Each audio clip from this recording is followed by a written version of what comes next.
ይተነዋሳሉ ባላሉኝ የኢትዮጵያ ቡድን ተጫዋች ነበርኩኝ የቲሞቹም እንደ ኮቶን ነበርኩኝ መጀመሪያ ከኮቶን በፊት የሐማሴን የሚባል ቡድን ነበር ብዙም ተጫዋችም ነበርኩኝ ከዛ ድሬዳዋ ሄጄ ከኮቶን ጋር ተጫዋች ወደ አዲስ አበባ ከኤሌክትሪክ ጋር መጫወት ጀመርኩኝ እንደዛ ሆኖ ግን ከብሔራዊ ቡድን እስከዛ ድረስ ተለይቼ አላውቅም አሁን እዚህ አስመራ ነኝ ያለሁት ከዛ ከስፖርት ዓለምም አልተለየሁም ተስፋም ትባል ቡድንም በሊቀመንበር የመራሁኝ ነው አሁንም ስፖርተኛ ነኝ እንግዲህ አቶ ቪታሎ ባሳሎ ወደ እግር ኳስ ዓለሙ እንዴት ሊገቡ ቻሉ? በልጅነት ነው እንግዲህ እንደማንኛውም ተማሪ ምናምን ጨርቅ ኳስ ነው የጀመርነው ከዛ በኋላ ኮምቦኔ ትምህርት ቤት ስገባ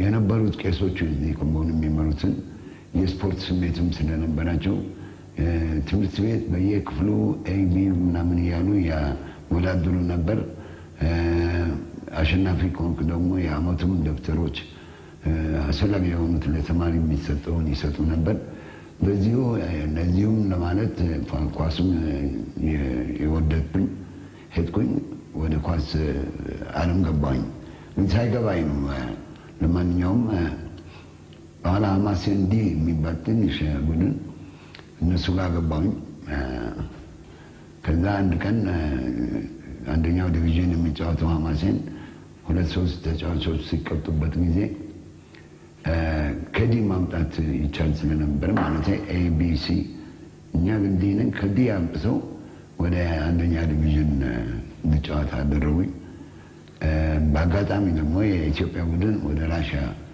ይሄድ ነበር እና አስመራ አንድ ሳምንት ቆይተው ነው የሄዱት መጨረሻ ዕለት እኛ የተጫወትኩባት ቀን ማለት ነው ከቴሌ ጋር ስንጫወት ጋሽ ነቃቸውም ሚሎዶቪች የሚባል ኮች ነበር አንዱም ወድራብ ነው መንግስቱ ወርቁ ራሱ ይሄ ልጅ ተስፋ ያለው ነው እና ለምን አንመርጠውም ምናምን ተባለ ግን ጊዜ አልነበረውም ያው እነሱ ህያጆች ነበሩ እና ደርሶ እስኪመለሱ ድረስ ጉዳይን አስተካክለን ቆየን ወደ ናሽናል ቲም ለመጫወት በቃል ማለት ነው የልጅነት የእግር ኳስ ትዝታውን እንዴት ያስታውሱታል?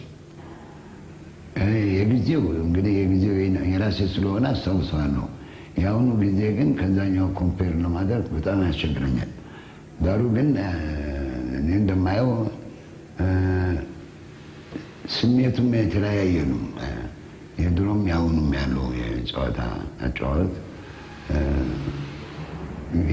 የዛኛው ጊዜ ስሜት አለው ደስታም አለው ሁሉም ነገር ነበረው ምንም ሳታገኝ ያሁኑ ወቅት ግን ያው ማቴሪያሊስት ነው ጠቅላላው ተጫዋች ገንዘብ ከሌለ መጫወት አይፈልግም ስለ ቡድኑ ያለው ስሜትም ይሄን ያለ ሆኖ አይታየኝም እንዲሁም ለብሔራዊ ቡድንም ሲጫወቱ በራሳችን ሳይሆን ብዙ ያ ስሜቱ የኛ የነበረውን ወቅት የላቸውም ይሄ ልዩነት ስላለው ነው እንግዲህ አሁን ኮምፔር ማድረግ የማንችለው ሁለቱም ለኢትዮጵያ ብሔራዊ ቡድን ሲመረጡ የነበረው ጊዜ ያስታውሱታል? የነበረው ጊዜ እንዴት? ዓመተ ምህረቱ 1961 በፈረንጅ በ1961 አቆጣጠር ማለት ነው እና ለመጀመሪያ ጊዜ የኢትዮጵያ ብሔራዊ ቡድን ተጫዋች ሆኖ ሲመረጡ ምን አይነት ስሜት ተሰማው? አንድ ነገር ከጀመርከው ፋይናል አለው መጨረሻ አለው እና እኔ ከጨርቅ ኳስ ምናምን ገብቼ ወደ ብሔራዊ ቡድን ስገባ ታላቅ ደስታ ነው የተሰማኝ ከዛ የበለጠ ደግሞ ሌላ ምንም ነገር ሊሰማኝ አይችልም ምክንያቱም ናሽናል ቲም ብሔራዊ ቡድን መድረስ የአንድ ተጫዋች ጥረቱን ያካሄደው ትግልም ፋይናሊ እዛ ስለመድረስ ስላለበት መድረስን በጣም ደስ ብሎኛል ተጫዋቹ እርሶ ወደዛ ብሔራዊ ቡድን ሲቀላቀሉ አቀባበል የነበረውን አቀባበል ቢገልጹ እንዴ? ምናልባት አብዛኞቻችን ከአስመራ ስለምንበዛ እኛ ደግሞ እርስ በርስ ስለምንተዋወቅ አዲስ ነገር ሆኖ የተሰማኝ ምንም ነገር የለም። እንግዲህ አብዛኛዎቹ እነሱ ስለነበሩ ከድሬዳዋም የሚመጡት ተጫዋቾች ቢኖሩም ያው የአስመራ ልጆች ናቸው። ስለዚህ እንግዳ አልሆንኩም። እንትኑም ችግርም አልነበረኝም ከነሱ ጋር ለተደባልቄ ለመጫወት። እርሶና ወንድሞ ሉቻኖ ባሳሎ ሁለታችሁም ለኢትዮጵያ ብሔራዊ ቡድን ተሰልፋችሁ ተጫውታችኋል። ይህ ሁኔታ ምን አይነት ስሜት ፈጥሮብዎ ነበር? ሉቻኖ እንግዲህ ቀደም ብሎ ስለተጫወተ ከኔ በፊት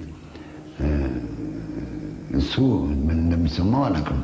እኔ ግን ደርሼበት ከእሱ ጋር እኩል መጫወቴን በጣም ልነግርህ አልችልም ደስታውን።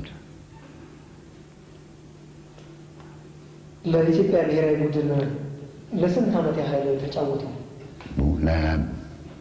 ሳላቋርጥ 12 ዓመት ተጫውቻለሁ። ለ12 ዓመት ተከታታይ ዓመት ማለት ነው። በወቅቱ የነበረው የእርስ በርስ መከባበር፣ ፍቅር እንዲሁም ጨዋታችሁን እንዴት ሊገለጽ ይችላል? በወቅቱ የነበረው ተጫዋቾቹ መሀልማ ውጤቱ እኮ ነው የሚናገረው። ጥሩ ውጤት እናገኝ ነበር። የሄድንበት ስፔሻሊ አፍሪካ ሀገሮች ከሄድን ይህን ያህል ችግር አልነበረም። ታላላቅ ቡድኖች ሆኑ አሁን የሚገኙት በአፍሪካን ሀገር ለእኛ እንደዋዛ ነበር የምንጫወተው። ምክንያቱ የተጫዋቾቹን መስማማትና ምንም እንዴት ነው ወደኋላ የምንልበት እንትን አልነበረም። ይሄ ከሌ ነው የሚባል ደግሞ እጅግም ነው ብዙ አልነበረንም። ይህ አይነት አስተሳሰብ ቆየት እያለ የመጣ ነው። ቡድኑ እንደነገርኩህ ነው ጥሩ አትሞስፌር ነበሩ። ጥሩ በዚህ 12 ተከታታይ ዓመታት የኢትዮጵያ ብሔራዊ ቡድን ተጫዋች ሆነው ሲጫወቱ ኢትዮጵያን ወክለው ወደ ተለያየ ወደ ውጪ በመውጣት የተጫወቱበትን አገር ይጠቅሱልን። ብዙ ነው። ስንት ብዬ ከኢትዮጵያ ቡድን ጋር ሆኜ የተጫወትኩት ሀገሮች ብዙ ነው። ምን ያህል ይደርሳል? በአጠቃሎ አፍሪካ በሙሉ ነው ካለ ሳውዝ አፍሪካ። በዛ በኋላ ወደ ዩሮፕ ብዙ ሀገሮች የምንሄድ እንትን ነበር። ስለዚህ ብዙ ጨዋታ ነው የተጫወትኩት። ብዙ ሀገሮችም አይቻሉ ብሔራዊ ቡድኑ ምክንያት። ሶስተኛውን የአፍሪካ ዋንጫ ኢትዮጵያ መውሰዷ ይታወቃል።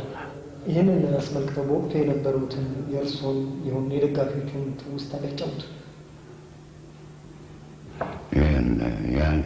መቼስ ሁሉም ነገር ተመልሶ አይመጣም እንጂ የነበረው የደስታው እኔ በበኩሌ እንደዛ አይነት ደስታ ተሰምቶኝም አያውቅም። ከእንግዲህ ወዲህ እንደዛ አይነት ደስታ የሚሰማኝ አይመስለኝም። እንመርቃቸው ብለን ያዘልቃቸው